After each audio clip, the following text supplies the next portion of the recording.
side of things, the albums and how you feel about a certain thing, but I know that you love live, and that to you is very important. What happens in your mind when you're doing something live? Is it that you can close off all the business side and the technicalities of the business? Well, I just feel as if I'm scoring points, really, because I think a lot of points have been scored against me with the Stock Aitken Waterman thing and the sort of just being a recording artist and everything. And I do believe that, you know, I'm very confident about going out and singing live on a stage to people, you know. I'm very confident about the show that we do and the band that we've got and everything. So I just feel that we're going in a very strong direction, a positive direction, as opposed to a lot of things being said about me that are negative. So I think it's just a really important phase, really. You know, I mean, we've been doing gigs now since last December, right. On and off. Obviously, we haven't been touring every day since then. But as I say, I just think that places that we've played, the people who come and seen the gig, even people say who were dragged along by perhaps the younger brothers or whatever, you know, I think they've had to leave and say, well, I still don't like the music, but he can sing, you know. That's right. Which is, that's fine by me, I can deal with that. Do you find that the media and stuff expect you not to be able to sing, that they sort of are disappointed that you actually can carry it off? To a degree, some are, yeah. I think, mostly, I think people have this sort of general opinion that I can sing, but begrudge me that fact sometimes, which I can understand, I can deal with that, you know. But as I say, it's just a nice reaction to be able to go out and perform for people as opposed to doing the TVs, you know, the miming and all that situation, you know. So. There's something also very interesting that I think happens when somebody reaches the sort of level that you have reached, and there are numerous artists around the world, and that's, for some reason, people forget that you're human, and they can be very nasty. I mean, I've had some things said to me that I'll tell you later on, but I'm just saying, they forget that you're a human being, that you brush your teeth in the morning, and, you know, the regular type of thing, you wash your dishes, and the whole thing. I mean, how do you deal, how much of the media stuff do you actually take to heart? I mean, it's sort of hard to say, I'm not going to listen to what this guy's saying. I mean, it must hurt. Well, I just don't read it anymore. You know, I never really have from the beginning, but I certainly don't anymore. And that goes for, say, a credible magazine or something. I just won't read the interview after. For instance, I wouldn't sit down and watch this interview again. You know, I'm disappointed. It's on and repeat tomorrow morning. I might do just to see your shirt again, actually, but because I think, you know, I was here, I did it on the day. I knew what was said. I know what you said to me, and I know what I said back. So I just leave it at that. You know, I think, you know, obviously you do take things to heart, especially when they're personal. You know, but you just have to just try and be happy about what you're doing and just press on, really, you know. There's an evolution that I'm sure that you must realize. I think something happens to you when you're in the business like this and things are happening so fast. You do grow up a lot faster, I think, than necessarily expected. And I think it's a necessity, really. And even on the second album, I find that, you know, well, just the fact that you've written 6 of the songs and you've co-produced, seems to me that you feel much stronger about everything in general. Yeah, and also, you know, this sort of a life, the travelling, literally, and also just sat talking to different people around the world and their views and asking you questions and literally putting you on the spot, develops you as a person, you know.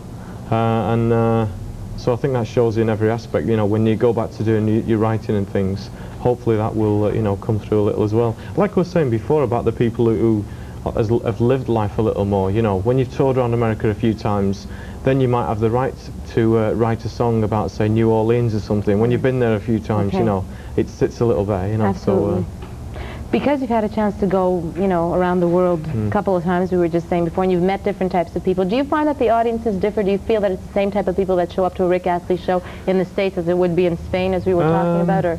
Well, obviously, from country to country, it does vary slightly. One of the things I've been more than happy about is the fact that throughout Europe and Australia, maybe not true of Japan because it's the younger element that listens to pop music there, and the older people just don't even know it exists. Right. But throughout Europe and everything, the audience has been quite widespread, really, the age group of it. And that was really pleasing, because I think everybody, like the crew and the band, and myself really, were expecting to be a lot younger than what it was, really.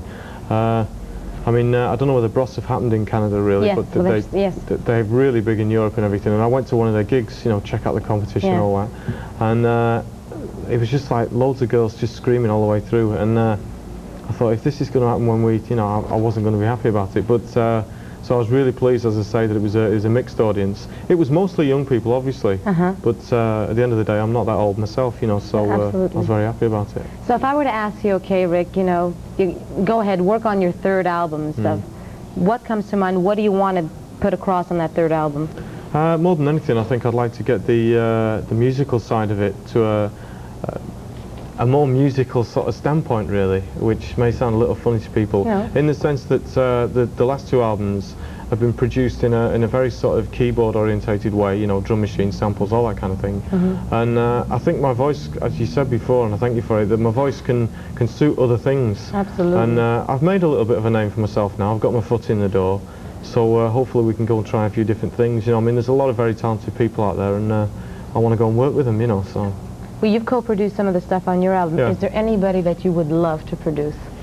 Well, obviously there are some big names that. Like who? Well, I mean, Quincy Jones comes to mind. I mean, he's done a few good things, you know. I mean, you know, Narada Michael Waldron I like a lot as well. There's loads of different people, but one of the things is that I don't want to go around saying about these people until I've talked to them personally and find out. Because the last thing I want to do is start saying, oh, well, I want to work with these, and you know, I don't know really. I'd rather it just happen on a natural thing, you know, just give them a call, see what they're doing, you know. What about you? Would you like to produce somebody? Is there somebody in the market that you think that... Maybe, but I think that the reason that I got to do some of the co-producing things on the last album was simply because I used to do demos on a 24 track, and I went in the evenings or at weekends, and because there was nobody else, I just had an engineer. I used to play all the keyboards, the guitar, the programming, the drums, all that kind of thing. No big deal. I mean, it wasn't played to a great standard, but it was enough for people to know, you know, the basic chords, the patterns, the things to follow. So it just seemed a bit crazy to hand that over totally to somebody when I've worked on it for, say, a weekend and put everything in. So it was quite nice to be able to just say, well, I want to keep that pad, I want to keep that bass sound, I want to do this, I want to do that. So, you know. What advice would you have for somebody who was Rick Astley when he was 15, is starting off, really wants to do this seriously? Is there something? Don't bother, give it up. Don't do it. No, I would say make sure that what you're interested in is the music, because that is the only thing that will pull you through it all. Because the fame doesn't mean a thing. I say that, you know, very light-heartedly and everything, but that is not the thing that keeps you going. The money is certainly not the thing that keeps you going, because at the end of the day, if you're miserable, all the money in the world is not going to make you happy, you know. So it's a very corny way of putting it, but I think it's very true. Unless you're interested in the music and that's what you want to do, just don't bother, you know. I think there's a great idea in there for a song. Maybe, yeah. There is a good idea, and we're thrilled to have you here in the studio. It's been my pleasure. It's wonderful. We're looking forward to see you live here in Montreal and Quebec. And please come back and see us anytime. Maybe you can come back and co-host an hour and choose the stuff that you want to see. How's that? Sounds good to me. I figured I'd have you say that live on air so that we can sort of say, you said you do this, Rick. That's right. It's wonderful to have you. We're going to actually play your new video, which is the title track of your new album. And I'd also like to say that it happens to be the 45 that's been released here in Canada, as opposed to Ain't Too Proud to Beg in the States. Great. And you wrote this song as well. So it's wonderful. Thank you so much, Rick. Cheers, we're going to do a little bit of translation, and we're going to play this clip. Rick Astley, c'est en studio encore une fois. Il va être